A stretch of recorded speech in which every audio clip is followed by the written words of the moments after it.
प्रस्तुत किया जाना है, किस तरह से देख रहे हैं? उम्मीद की जा रही है कि सैलरी क्लास को एक बड़ा रिलीफ भारत सरकार की तरफ से इस बार दिया जा सकता है, बढ़ती महंगाई को ये ध्यान में रखते हुए। देखिए, पूरी उम्मीद की जाती है कि प्रधानमंत्री श्री नरेंद्र मोदी जी के नेतृत्व में और उनके विजन समावेशी विकास को ध्यान में रखते हुए बजट में ऐसे प्रावधान होंगे जिससे लोगों को राहत मिलेगी और देश का व्यापार और अर्थव्यवस्था एक बार फिर छलांग लगाएगी, ऐसी उम्मीद हम सब लोग कर रहे हैं। तो सर, दिल्ली में विधानसभा चुनाव चल रहा है, क्या दिल्ली को लेकर भी कुछ घोषणाएं होने की संभावना? देखिए, ये तो जब बजट आएगा तभी पता लगेगा, लेकिन जैसा मैंने कहा कि समावेशी विकास जिसमें सभी राज्यों के लिए पर्याप्त धन और जितनी भी योजनाएं हैं, सब योजनाओं का इफेक्टिव इम्प्लीमेंटेशन कैसे हो, मुझे पूरी उम्मीद है कि बजट में इस बात का जरूर ध्यान रखा गया होगा। सर, दिल्ली में विधानसभा चुनाव को लेकर माहौल गरमाया हुआ है। बीते दिन प्रधानमंत्री ने द्वारका में बड़ी जनसभा को संबोधित किया, किस तरह से देख रहे हैं इसका असर? प्रधानमंत्री ने भी कहा कि मैं महिलाओं से कहूंगा कि अपने बैंक अकाउंट और फोन नंबर को लिंक करके रखें, ताकि जब भी उनके अकाउंट में कोई क्रेडिट हो पैसे, तो उनके पास सीधे इंफॉर्मेशन आए। तो निश्चित रूप से माननीय प्रधानमंत्री जी के दिल्ली चुनाव में रैलियों को संबोधित करने के बाद पूरे भाजपा के कार्यकर्ताओं में एक उत्साह का संचार हुआ है और हम दिल्ली विधानसभा चुनाव में भारतीय जनता पार्टी की सरकार प्रचंड बहुमत से बनाने जा रहे हैं। प्रधानमंत्री ने भी कहा कि पहला ही जो सदन होगा दिल्ली विधानसभा का सरकार बनाएगा, उसमें भाजपा की सरकार बनते ही सारी सीएजी रिपोर्ट्स को पटल पर रखा जाएगा, जिससे कि आपदा के जो भ्रष्टाचार है उसकी पोल खुलेगी। देखिए, हम सब जानते हैं कि प्रधानमंत्री नरेंद्र मोदी जी जो कहते हैं वो करते हैं, इसलिए निश्चित रूप से कैबिनेट की पहली बैठक जब होगी दिल्ली में भाजपा की सरकार बनने के बाद, तो जैसा प्रधानमंत्री जी ने कहा, सीएजी रिपोर्ट को पटल पे रखा जाएगा और उससे पता लगेगा कि क्या कुछ अरविंद केजरीवाल सरकार ने पिछले सालों में दिल्ली में किया है और दिल्ली की दुर्दशा कैसे की है। सर, बजट से पहले एक और विवाद ने जन्म ले लिया है। दरअसल राष्ट्रपति द्रौपदी मुर्मू के संबोधन को लेकर सोनिया गांधी के द्वारा स्टेटमेंट दिया गया, जिसपर प्रधानमंत्री ने कहा कि उन्हें हिंदी नहीं आती। उड़िया में उन्होंने बहुत खूबसूरत स्पीच दी, लेकिन कुछ को लोग, खासतौर पर कांग्रेस के द्वारा उनको इंसल्ट किया गया, पुअर थिंग बताया गया। क्या कहेंगे सर? देखिए, बहुत ही दुख की बात है कि राष्ट्रपति जैसे देश के सर्वोच्च और गरिमामयी पद के विषय में श्रीमती सोनिया गांधी ने और कांग्रेस के अन्य नेताओं ने जिस प्रकार से टिप्पणी की है, उसकी जितनी निंदा की जाए उतनी कम है।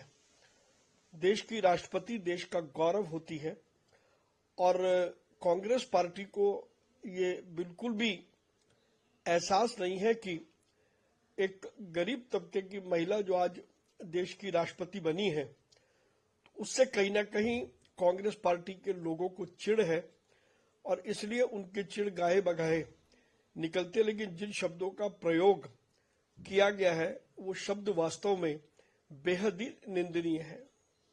प्रधानमंत्री ने कल ये भी कहा कि आपदा के जो लोग हैं इतने हद तक नीचे गिर चुके हैं कि हरियाणा को, जहां वो वायु प्रदूषण के लिए ब्लेम कर रहे हैं, वहीं यमुना नदी में भी प्रदूषण के लिए अब हरियाणा को ब्लेम कर रहे हैं। उनका राजनीति का स्तर काफी नीचे गिर गया है। बिल्कुल, प्रधानमंत्री जी ने सही कहा है।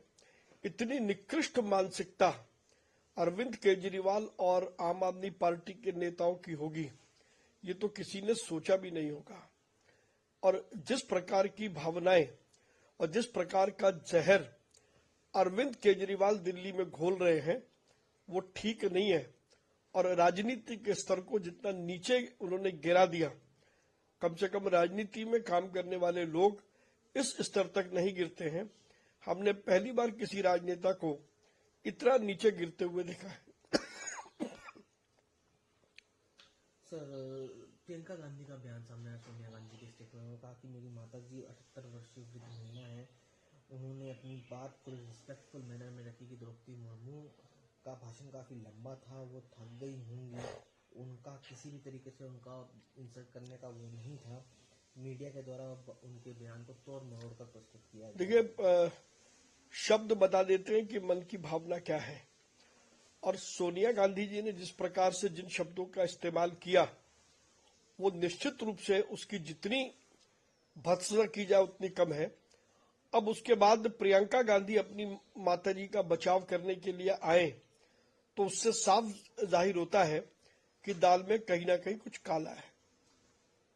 महाकुंभ में भगदड़ में लोगों की मृत्यु को लेकर मल्लिकार्जुन खड़गे जी ने भी निंदा जताई है और कहा है कि मैं सभी घायलों के जल्दी स्वस्थ होने की कामना करता हूँ। मैं उम्मीद करता हूँ कि भाजपा की सरकार वीवीआई की इंटरेस्ट को ध्यान में न रखते हुए हम लोगों को ध्यान में रखते हुए इंतजाम करेंगे।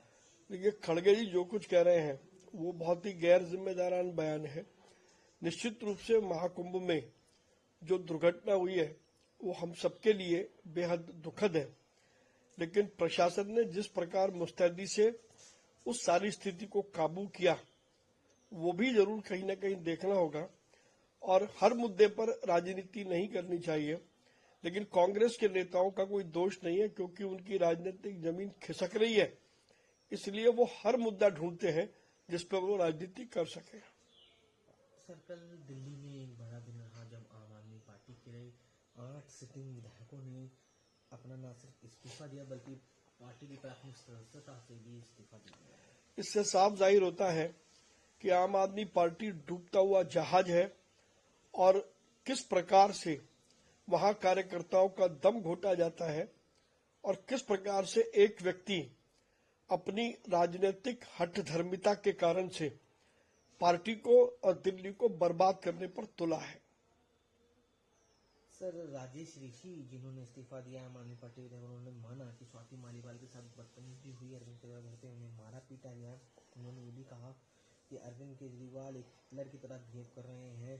पहले पार्टी का कन्वीनर 2 साल के लिए बनता था, लेकिन अब अरविंद केजरीवाल हमेशा के लिए कन्वीनर बनेगा, जो पार्टी के संविधान के खिलाफ है। देखिए, वो पार्टियां जिसमें एक परिवार का शासन चलता है या एक व्यक्ति का शासन चलता है, वहां पार्टी के संविधान के कुछ मायने नहीं है। और अरविंद केजरीवाल तो किसी बात को नहीं मानते, पार्टी के संविधान की तो बात छोड़ दें। अगर अरविंद केजरीवाल ने थोड़ी भी राजनीतिक समझ करी होती तो आज दिल्ली की यह हालत न होती कि जिस दिल्ली की बदहाली से दिल्ली के नागरिकों को, दिल्ली के लोगों को गुजरना पड़ रहा है। और निश्चित रूप से अरविंद केजरीवाल इतिहास में इस बात के लिए दोषी ठहराए जाएंगे कि 10 साल में दिल्ली को उन्होंने बेहाल कर दिया। आखिरी सवाल सर, राहुल गांधी ने जनसभा की थी कल, उन्होंने अपनी बात करते हुए कहा कि अरविंद केजरीवाल वैगनार में आए थे और सीधे शीश महल के पार्किंग लॉट में उन्होंने गाड़ी पार्क की। दिल्ली को जो हम देख रहे हैं उसे शीला जी ने बनाया, चाहे वो सड़कें हों, ब्रिज हों, फ्लाईओवर हों, डेवलपमेंट का कोई भी काम हो। लेकिन अरविंद केजरीवाल उनके कैबिनेट के 9 लोग जिन्हें नवरत्न कहते हैं, उसमें कोई दलित नहीं है, आदिवासी नहीं है, बैकवर्ड नहीं है, माइनॉरिटी नहीं है, 2-3% लोग भी नहीं है। केजरीवाल ने कहा था 5 साल में यमुना साफ कर दूंगा, वो भी नहीं कर पाए। हरियाणा सरकार को जिम्मेदार ठहराते हैं।